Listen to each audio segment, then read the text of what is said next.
With a title like this, the real question is this video perfectly suited to sponsor Harry's Razors, or in fact, the antithesis of the message that they are going for? Think about it.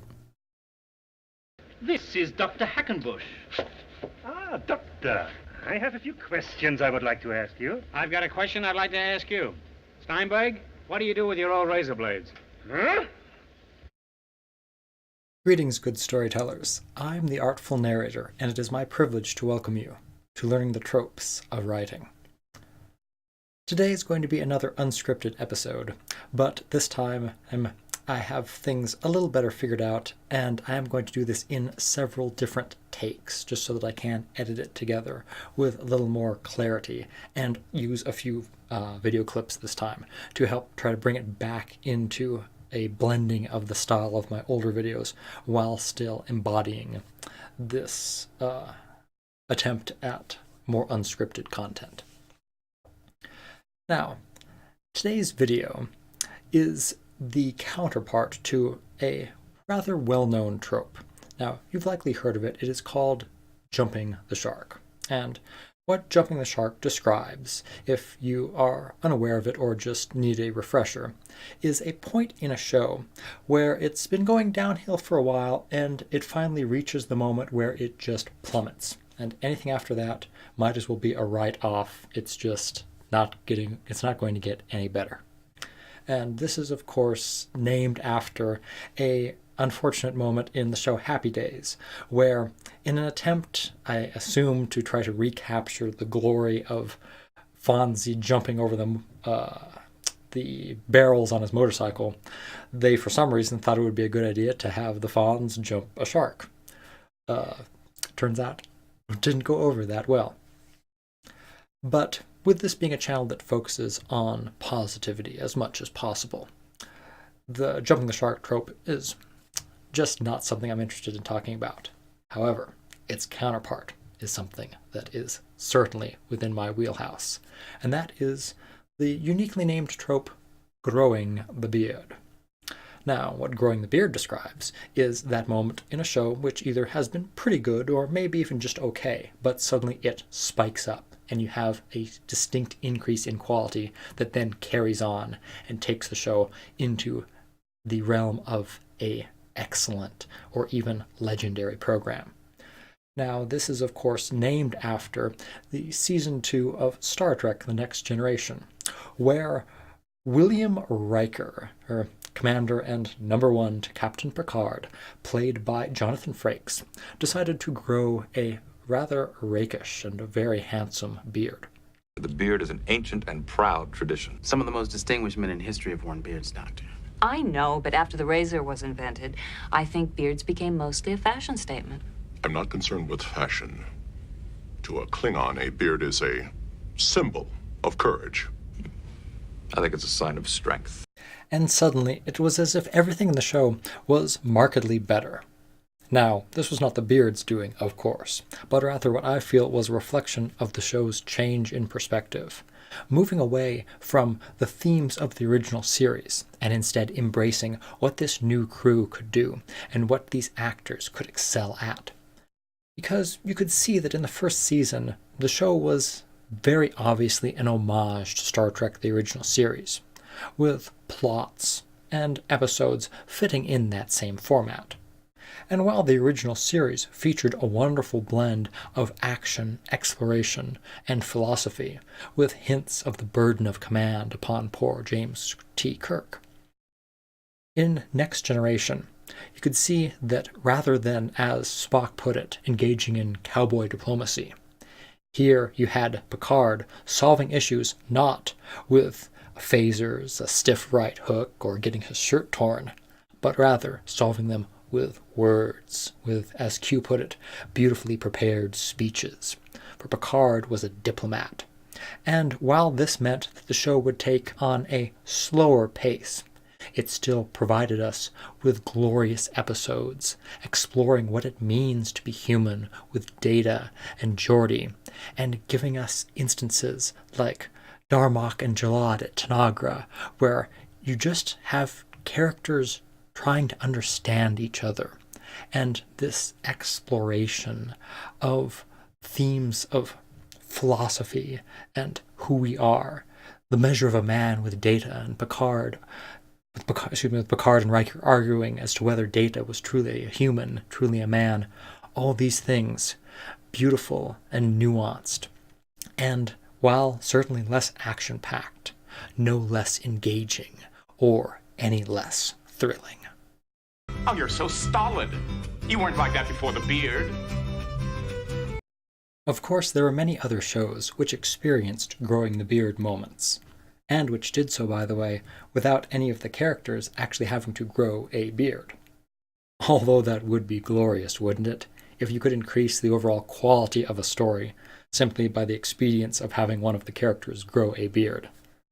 But, truth to tell, being a profoundly silly person and someone who loves narrative, I did many times during my early 20s grow a beard any time that I was struggling with writer's block or feeling a little down, and would do this in the hopes that it would somehow make things better or make me feel a little different, when in reality all it did was make me look different in the mirror. But I did decide to end up keeping it just because, looks relatively decent, especially with my lack of hair up here. It balances out. Granted, though, understand, I don't wear the beard because I think that it makes my writing better, but we can dream. We can dream.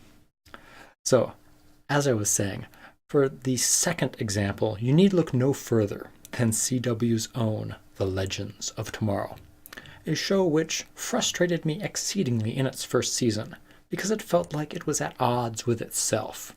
On the one hand, you had a ragtag team of characters that seemed just rife for having beautiful, zany, preposterous adventures. And yet, on the other hand, you had a narrative that felt like it wanted to be taken seriously, with important and philosophical themes of whether or not you can fight fate and change your destiny. And while these two elements were good, they just didn't quite work together. Because, as I touched upon in a previous video, there are two different tracks that you can take. Tacks? I don't know. There are two different avenues that you can take when trying to construct a time travel story. On the one hand, you can tell a story where the time travel is more of just a means to get your character to a fantastic location where they can meet historically appropriate people and get into madcap fun. Or there's a story where the time travel is actually the framework for the narrative, giving you concise rules as to how one can travel through time and how one can affect the past and the present, and more importantly, the future, all through their actions in time, and being forced to work within this framework to save the day. And while the first season felt like it was trying to be more of a time travel show set in this latter style, just every other aspect of it cried out for the glorious freedom of going with that former style, going with something that embraces absurdity. And luckily, in the show's second season, they got their growing the beard moment by throwing any pretense of trying to be a serious time travel show out the window, and instead embracing what they did best, just getting into mischief, being the legends that are this bunch of misfits, causing almost as much trouble and damage as they do save the day and fix things. So on the whole, keeping things even may be a little bit of a net gain, but certainly a wonderful gain in the enjoyment of the audience watching it.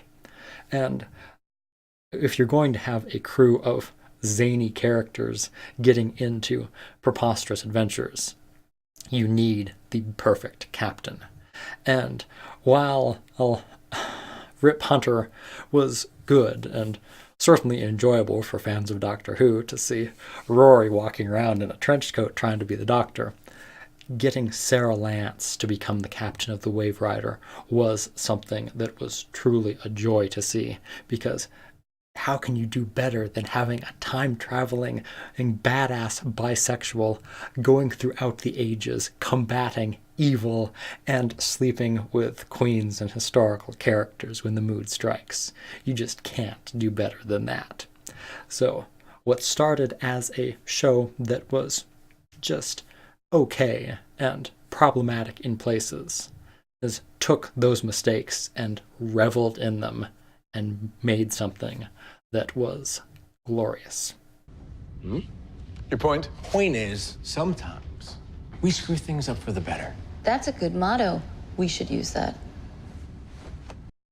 Our third example is very apropos because it also features Jonathan Frakes playing, or in this case voicing, a rakishly handsome bearded individual, namely David Xanatos from Disney's Gargoyles. Now, while this series had an excellent first season, it still felt like your relatively standard Disney children's cartoon series. A little more mature in places, certainly, but it hadn't yet shown exactly how deep and complex it could be. But then comes a Season 2 four-parter called City of Stone. And in this, we learn the backstory behind Demona and Macbeth and their tragic connection to each other, and begin to see the Shakespearean beauty of this series and the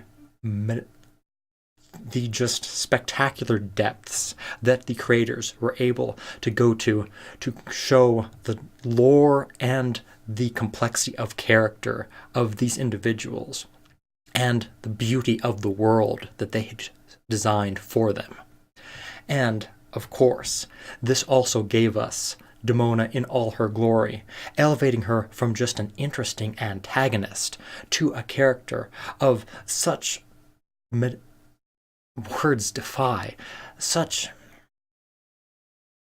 tragic beauty that she now ranks as one of my all-time favorite characters from any fiction, any literature, any TV series, because they managed to do something that is fiendishly difficult in writing, and that is create a character who we sympathize with and wish and yearn for her to be able to become a hero once more and be healed of the pain that she's endured, and yet also relish in her villainy and love seeing her as an antagonist for the heroes.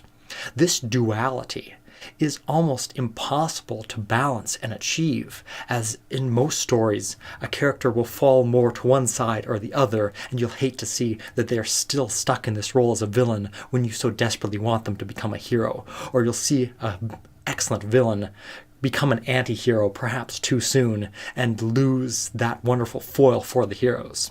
But in this case, Demona balances that tightrope perfectly and gives us a legendary TV series, showing that while a show can start good, a growing the beard moment can turn a good show into an all-time great show. Your thirst for vengeance has only created more sorrow. End the cycle, Demona. Give us the code. The access code is alone. In essence, what the growing the beard moment trope seeks to explain is a truth in writing, that any time that we come up with a story idea, we don't fully know how to turn this inspiration into a finished product and how to fully realize that dream. And it takes some trial and error, because along the creative path towards making any one of these dreams into a reality, there are a myriad of choices, of tones and different styles. And a story can be better suited to one of these tones than another, and we may get off on the wrong foot. But as you've seen in these shows, the growing the beard moment is where you finally find yourself on the right track, where Next Generation ceases to be the more action-oriented homage to the classic series and instead becomes something more thoughtful and profound. where Gargoyles changes from being merely a kid's show with a little bit of an edge to something Shakespearean. And I know I keep saying that, but come on, it's got characters in it straight out of Midsummer Night's Dream. What other word can I use to describe it?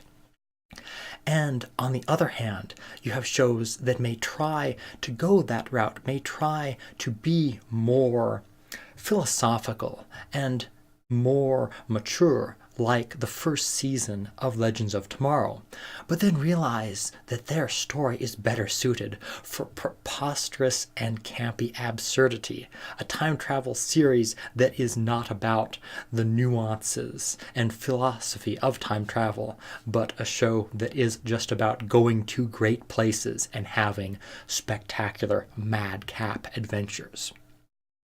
And so, as I said, we never know what our story is going to be, what it needs to be, what its essence demands. But if we keep searching, if we keep pushing at the boundaries and figuring out what our story wants to be, we can find that one area in which it excels and push it forwards there, out of just the realm of the okay, into the heights of greatness, making good shows into great shows, and all right books into beautifully written, majestic literature. So with that overly philosophical and rather romanticized conclusion to this video, which I fully admit was just another chance to talk about things that I love. Thank you very much for watching and for sticking with me through these format changes. I will be returning to more regularly scripted videos, but for the time being, these videos are easier to make and a little bit more freeing in my current health and mentality situation. So, again, thank you very much for watching, and I hope that my videos are, and continue to be, either informative or, at the very least, a pleasant diversion. Until next time. I remembered my hat this time too.